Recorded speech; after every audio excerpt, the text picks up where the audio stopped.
నా దగ్గర 10 రూపాయలు మాత్రమే ఉంది. బాగా ఆకలిస్తుంది.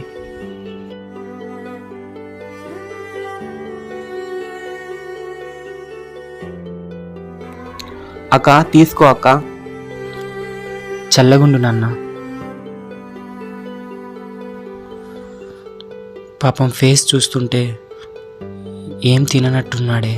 తమ్ముడు, ఇక్కడ కూర్చున్నావేంటి నాన్న? చాలా ఆకలిస్తుంది అక్క. అవునా?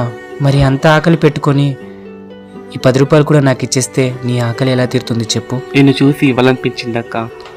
పర్లేదు, ఇదిగో ఈ డబ్బులు కూడా తీసుకొని భోజనం చేసేయి. పర్లేదు తీసుకో అక్క నువ్వే. పర్లేదు, ఓకేనా? జాగ్రత్త మరి. థ్యాంక్ యూ అక్క. మీలాంటి వాళ్ళలో ఇంత మంచి మనసు ఉంటుందని ఇప్పుడే తెలిసింది అక్క. సరే, తినేసి వెళ్ళు, ఓకేనా? జాగ్రత్త.